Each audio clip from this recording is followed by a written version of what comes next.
Hello guys, welcome back to our online platform. तो कल तक के हम लेक्चर में हम कंप्लीट कर चुके थे इरिगेशन इंजीनियरिंग का चैप्टर 1, जिसमें कि हमने कंप्लीट किया था basic definition, necessity, advantages, different types of irrigation, different methods of irrigation and quality of irrigation water. और साथ में इस चैप्टर 1 के ऊपर हमने कुछ इंपॉर्टेंट क्वेश्चन किए थे। तो आज हम स्टार्ट करेंगे इस इरिगेशन इंजीनियरिंग का चैप्टर 2, और चैप्टर 2 आपका क्या है, वाटर रिक्वायरमेंट ऑफ क्रॉप्स। अगर हम बात करें वाटर रिक्वायरमेंट ऑफ क्रॉप, तो वाटर रिक्वायरमेंट ऑफ क्रॉप्स में हमने ये डिफरेंट 5 टॉपिक्स कवर करने हैं, जिसमें कि पहला टॉपिक आपका क्या है, इंट्रोडक्शन, सेकंड टॉपिक है इंपॉर्टेंट डेफिनेशंस, तीसरा टॉपिक है duty, delta and base period में रिलेशन, चौथा टॉपिक है crop season and Indian agriculture, पांचवा टॉपिक है आपका इरिगेशन एफिशिएंसीज। तो आइए स्टार्ट करते हैं ये इन पांचों टॉपिक्स को।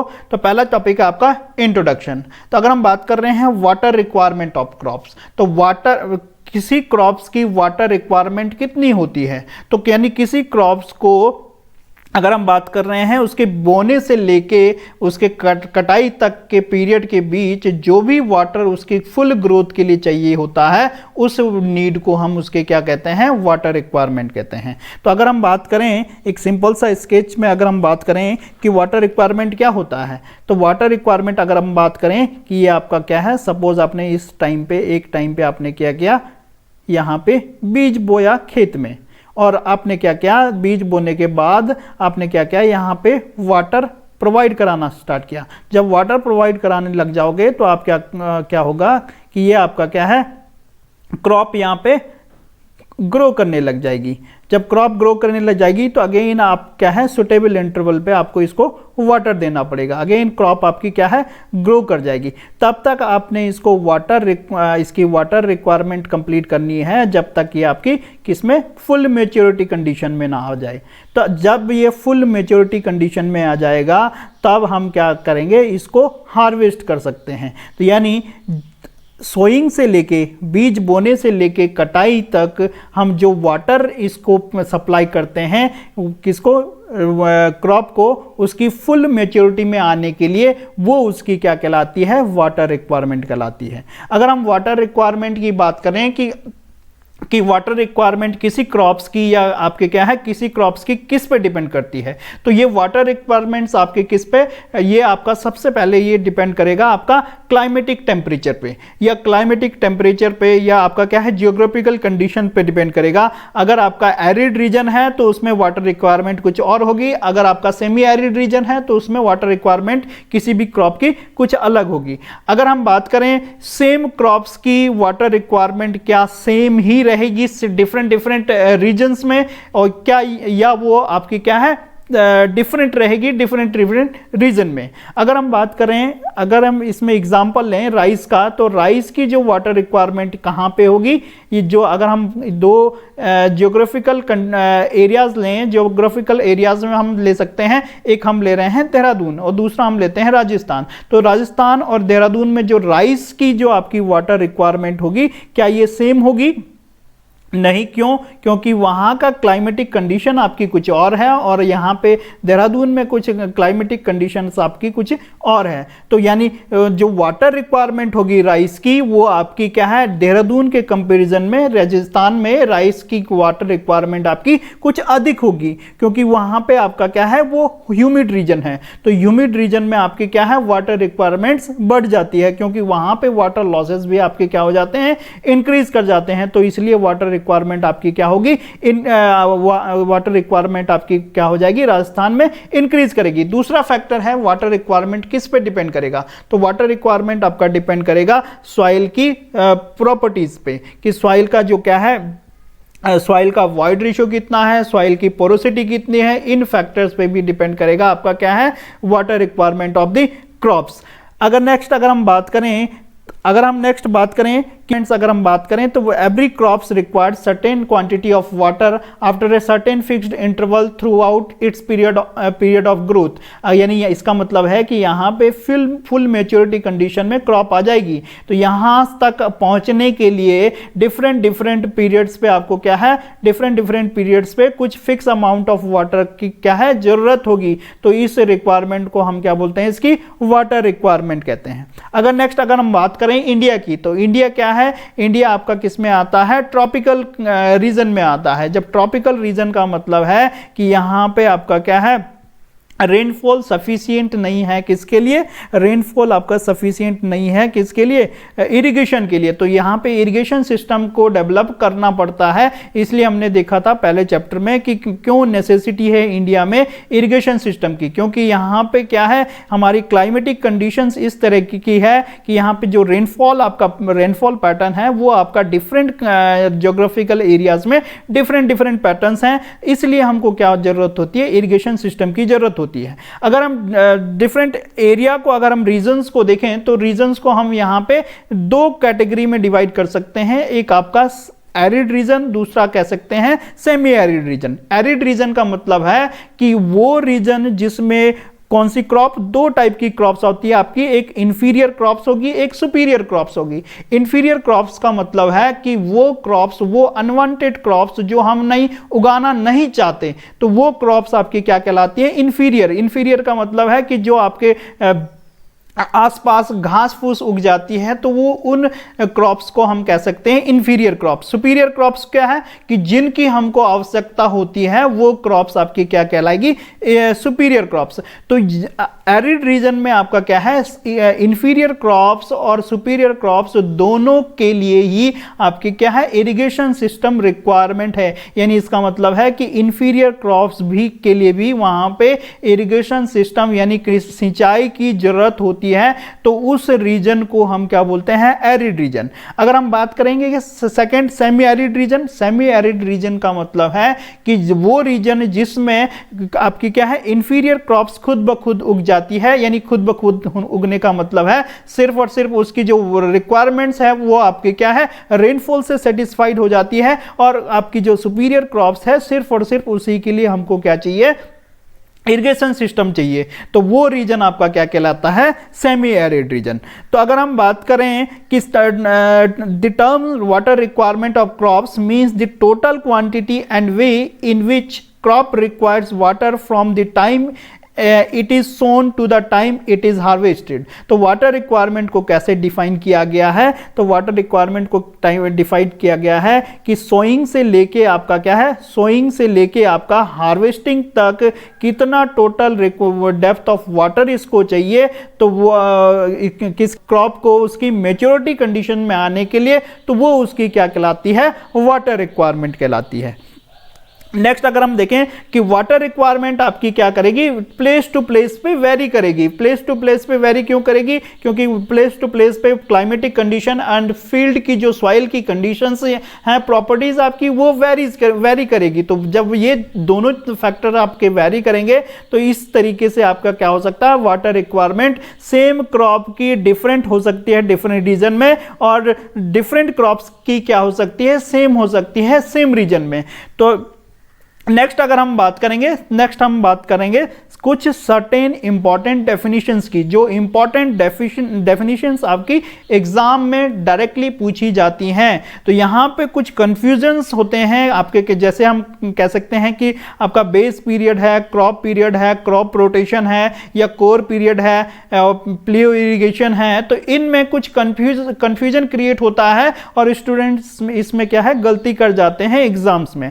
तो हम देखेंगे यहां पे सर्टेन इंपॉर्टेंट डेफिनेशंस। तो सर्टेन इंपॉर्टेंट डेफिनेशन अगर हम बात करें, हम बात करेंगे क्रॉप पीरियड की, बेस पीरियड की, हम बात करेंगे यहाँ पे क्रॉप फ्रीक्वेंसी ऑफ इरिगेशन की, हम बात करेंगे यहाँ पे क्या है, हम बात करेंगे कोर वाटरिंग की, हम बात करेंगे पैलियो इरिगेशन की, हम बात करेंगे क्रॉप रेशियो की, और साथ में हम बात करेंगे duty, delta and base period की। तो अगर हम बात करें इन बेसिक डेफिनेशन की शुरुआत में, अगर हम देखें पहला, अगर हम देखें क्रॉप पीरियड, बेस पीरियड और फ्रीक्वेंसी ऑफ इरिगेशन या रोटेशन पीरियड को कैसे हम डिफाइन करेंगे, तो इसको हम देखते हैं इसको हम डिफाइन करेंगे सिंपली इस डायग्राम से डिफाइन करेंगे।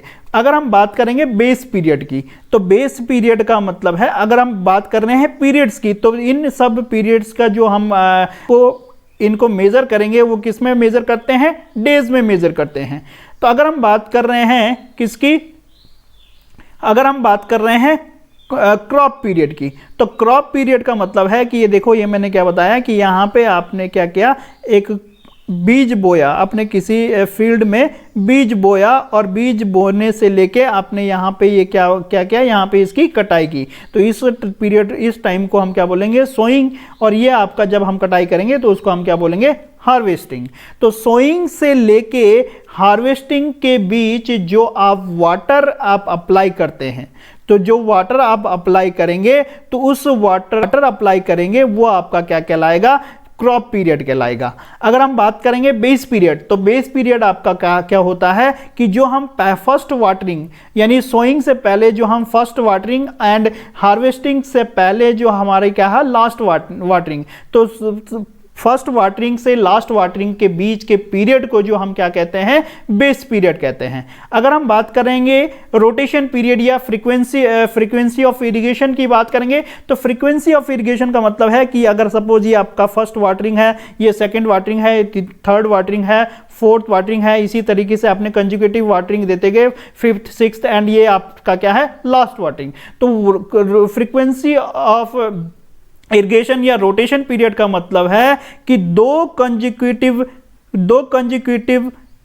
पीरियड्स वाटरिंग्स में जो आपका टाइम लग रहा है, जो यानी time interval between two consecutive periods, इसी को ही हम क्या बोलते हैं, क्रॉप रोटेशन, या हम कह सकते हैं फ्रीक्वेंसी ऑफ इरिगेशन। यानी इसका मतलब क्या है कि आप वाटरिंग कितने इंटरवल में आप प्रोवाइड करा रहे हैं, तो उस इंटरवल को हम क्या बोलते हैं, क्रॉप रोटेशन, रोटेशन पीरियड, या हम कह सकते हैं फ्रीक्वेंसी ऑफ इरिगेशन। तो नेक्स्ट अगर हम इनकी बेसिक डेफिनेशन देखें कि क्रॉप पीरियड क्या होता है, क्रॉप पीरियड का मतलब है time period that elapse from the instant of its sowing to the instant of its harvesting is called crop period. तो टाइम इंटरवल किसके बीच, सोइंग और हार्वेस्टिंग के बीच आप क्या कहेंगे, उसको क्रॉप पीरियड। अगर हम बात करेंगे बेस पीरियड की, तो बेस पीरियड का मतलब है कि आपका क्या है, सोइंग से पहले जो फर्स्ट वाटरिंग है और हार्वेस्टिंग से पहले जो आपकी लास्ट वाटरिंग है, तो फर्स्ट वाटरिंग और लास्ट वाटरिंग के बीच के पीरियड को हम क्या बोलते हैं,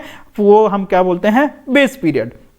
अगर इन दोनों में देखेंगे क्रॉप पीरियड और बेस पीरियड, अगर इन दोनों में अगर हम देखें क्रॉप पीरियड और बेस पीरियड, तो आपका क्या होता है, क्रॉप पीरियड आपका थोड़ा ज़्यादा होता है बेस पीरियड से। बट हम प्रैक्टिकली हम क्या करते हैं कि क्रॉप पीरियड और बेस पीरियड को, यानी ये इन दोनों पीरियड्स को हम क्या लेके चलते हैं, इक्वल लेके चलते हैं। जो हम कैलकुलेशन में हम यूज़ करते हैं क्रॉप पीरियड और बेस पीरियड, आपका क्या यूज़ करते हैं, सेम ही यूज़ करते हैं, यानी इन दोनों को हम क्या लेके चलते हैं, इक्वल लेके चलते हैं। और जो इसका हम क्या करते हैं, मेजरमेंट करते हैं, और जो इसकी यूनिट हम लेके चलते हैं वो किस में लेके चलते हैं, डेज में लेके चलते हैं। नेक्स्ट अगर हम बात करें फ्रीक्वेंसी ऑफ इरिगेशन की, तो फ्रीक्वेंसी ऑफ इरिगेशन का मतलब क्या है, फ्रीक्वेंसी ऑफ इरिगेशन का मतलब है two consecutive watering, the time interval between two consecutive waterings. तो दो कंजिक्यूटिव वाटरिंग्स के बीच जो टाइम इंटरवल होता है वो आपका कहलाता है फ्रीक्वेंसी ऑफ इरिगेशन या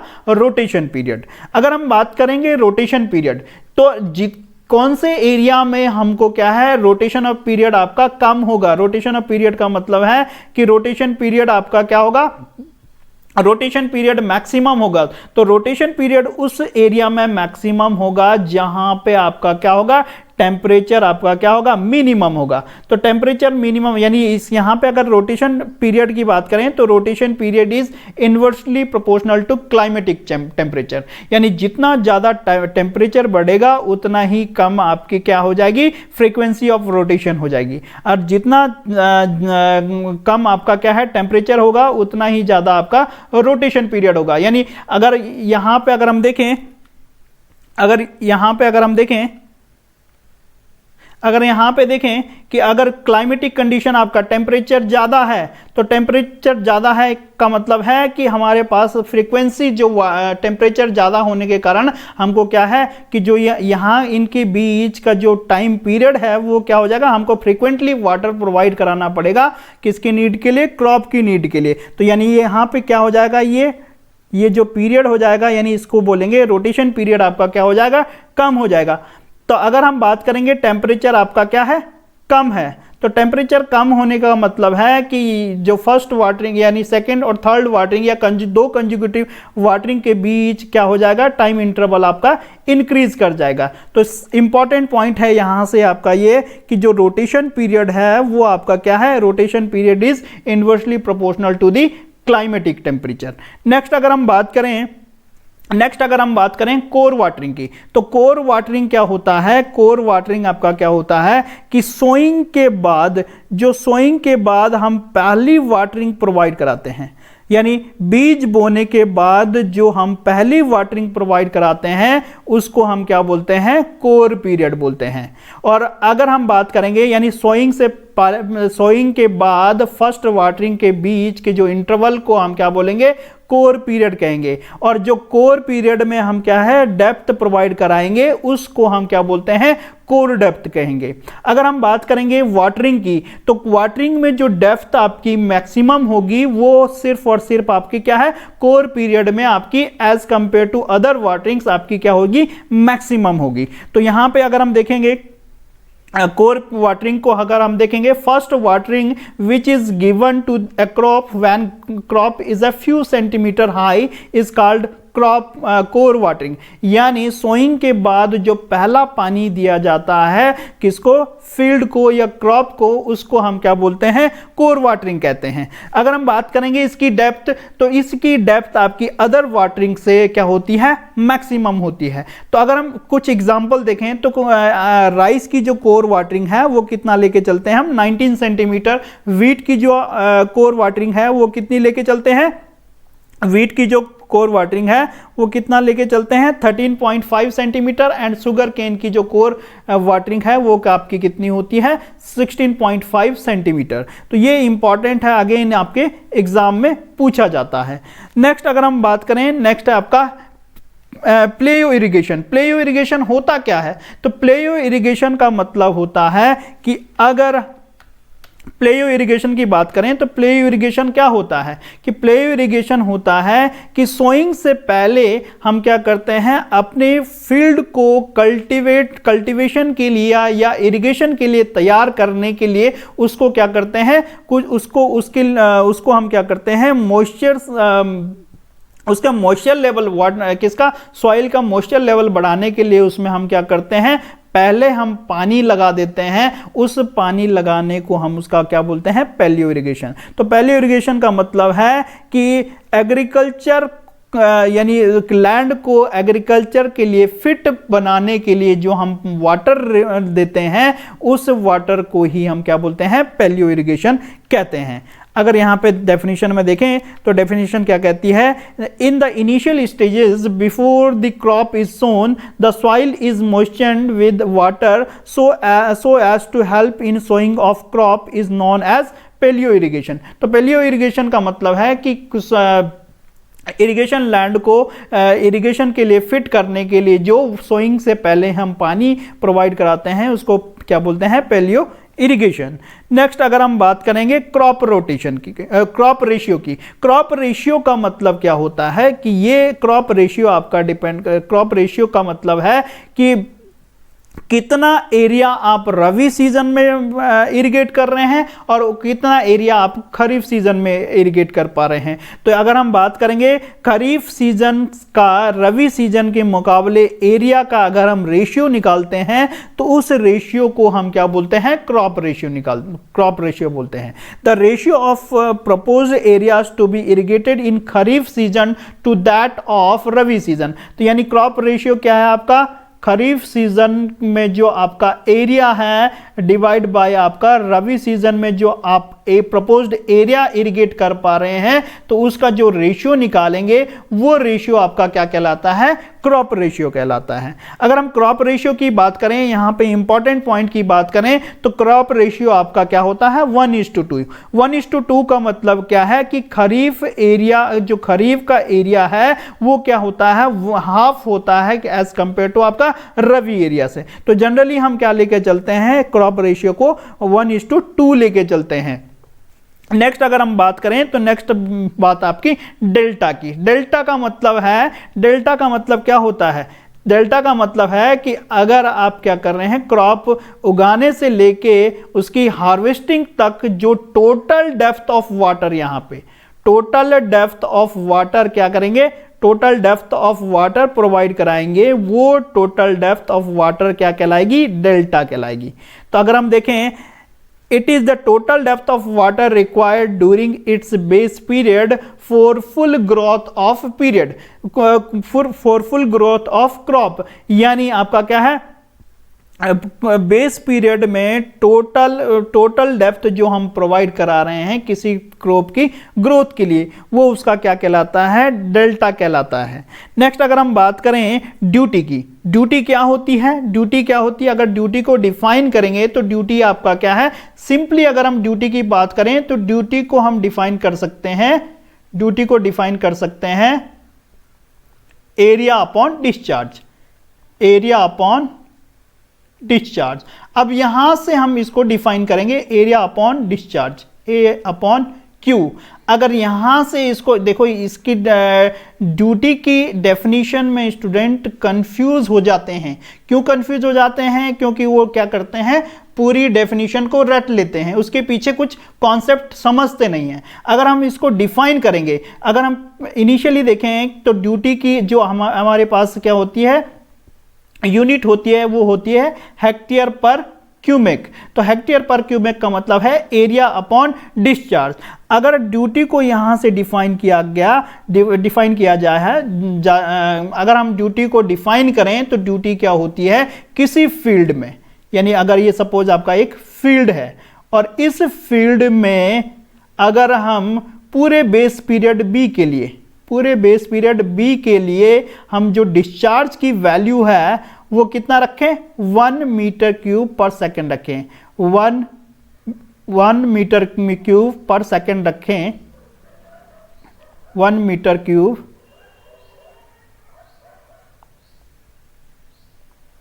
पर सेकेंड रखें, 1 मीटर क्यूब पर सेकेंड रखें। अगर हम क्या कर रहे हैं, किसी फील्ड में पूरे एंटायर बेस पीरियड के लिए जो वाटर हम डिस्चार्ज कर रहे हैं, वाटर जो हम दे रहे हैं पूरे फील्ड के लिए, उसको हम क्या है, 1 metre cube per second discharge throughout the base period के लिए अगर दे रहे हैं, तो वो इतने 1 metre cube per second discharge से पूरे बेस पीरियड बी के लिए कितने नंबर ऑफ लैंड को वो इरिगेट कर पाएगा, वो उसकी क्या कहलाती है, ड्यूटी कहलाती है। तो ड्यूटी आपका क्या है कि नंबर ऑफ, अगर ड्यूटी को अगर हम डिफाइन करेंगे तो duty is defined as the number of area of land irrigated by using 1 metre cube per second discharge throughout the entire base period B.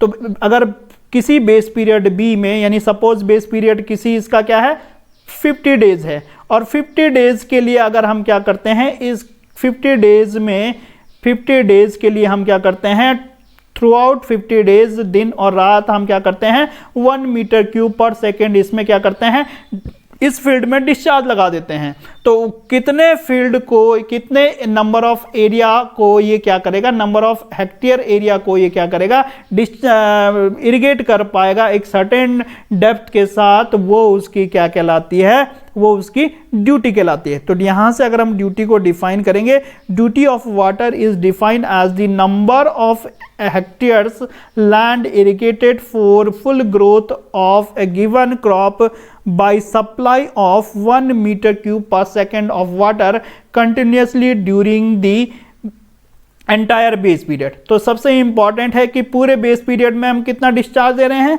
1 metre cube per second का discharge दे रहे हैं। तो इससे हम क्या बोलते हैं कि इससे जो number of area of hectares आपके क्या होते हैं, इरिगेट होते हैं, तो वो उसकी क्या कहलाती है, ड्यूटी कहलाती है।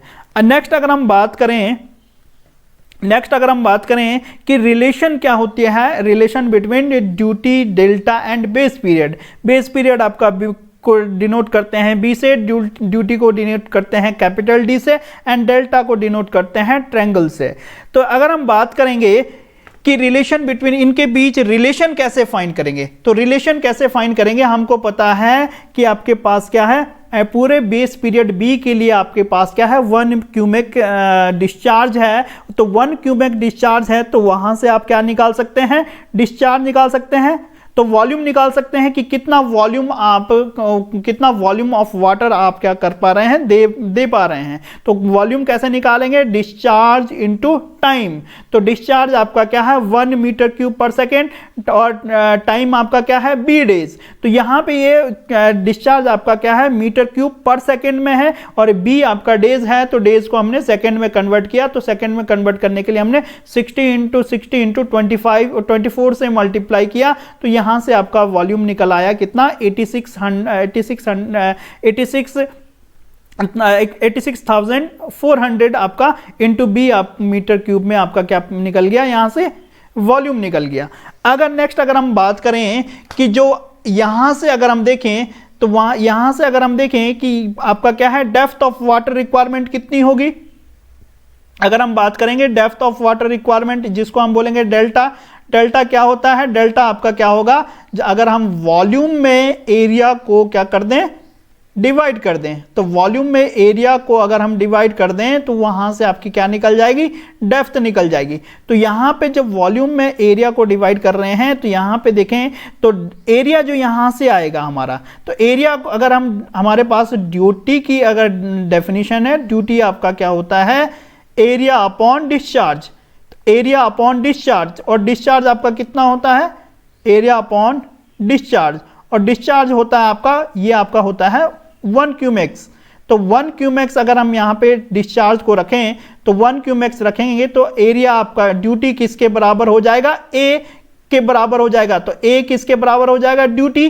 तो एरिया की जो यूनिट होगी वो कितनी होगी, हेक्टेयर। तो यहां से अगर हम देखें, तो यहां से क्या निकल रहा है, क्यू अगर हम 1 क्यूमेक रख दें, तो यहां पे एरिया क्या आ जाएगा, डी हेक्टेयर आ जा रहा है। तो डी हेक्टेयर ये हम वैल्यू पुट करेंगे किसमें, ये वैल्यू हम पुट करेंगे किसमें, यहां पे वॉल्यूम अपॉन एरिया। एरिया की इसमें हम पुट करेंगे, वॉल्यूम आपने यहां से पुट किया और एरिया की वैल्यू आपने कहां से, यहां से पुट की। तो जब एरिया को अब अगर आपने क्या निकालना है, मीटर स्क्वायर में निकालना है, तो मीटर स्क्वायर में निकालने के लिए आप क्या करोगे, हेक्टेयर से आप कितना 10⁴ से मल्टीप्लाई करोगे, तो ये आपका किस में आ जाएगा, मीटर स्क्वायर में आ जाएगा। तो यहां से आपका डेल्टा की वैल्यू आपकी क्या हो जाएगी, 8.64 बी अपॉन डी। और ये अगर आपको क्या है, डेल्टा की वैल्यू मीटर में चाहिए, अगर सेंटीमीटर में चाहिए तो ये क्या हो जाएगा, 864 बी अपॉन डी। तो ये इंपॉर्टेंट रिलेशन है duty, delta and base period में। ये आपका इसके ऊपर डायरेक्टली क्वेश्चन पूछे जाते हैं, या तो आपका ये डायरेक्टली आपका किसमें, एग्जाम में मीटर और सेंटीमीटर में आपको पूछा जाता है। तो अगेन ये सबसे इंपॉर्टेंट पार्ट है आपका इस पूरे चैप्टर का। तो ये यहां से आपका डायरेक्टली क्वेश्चन पूछे जाते हैं एग्जाम में। नेक्स्ट अगर हम बात करें ड्यूटी की, और यहाँ पे बी क्या है, डे में है, और डी जो ड्यूटी है, ड्यूटी आपका क्या है, हेक्टेयर पर क्यूमेक में है। नेक्स्ट अगर हम बात करेंगे ड्यूटी एट वेरियस प्लेसेस, अगर हम बात करें ड्यूटी एट डिफरेंट प्लेसेस, तो जैसे इस डायग्राम में देख पा रहे हैं कि यहाँ पे आपका क्या है, ये आपका रिवर फ्लो कर रही है, और रिवर फ्लो करने के लिए हम क्या है, वो यहाँ से मेन कैनाल को ऑफटेक कर रहे हैं। तो मेन कैनाल को ऑफटेक करने के लिए हम क्या करते हैं, यहाँ पे कैनाल रेगुलेशन वर्क डेवलप करते हैं। तो कैनाल रेगुलेशन वर्क में हम मेन स्ट्रीम पे हम क्या करते हैं, क्रॉस रेगुलेटर बनाते हैं, और आपके क्या है, ऑफटेकिंग चैनल्स के डाउन स्ट्रीम पे हम क्या बनाते हैं, हेड रेगुलेटर।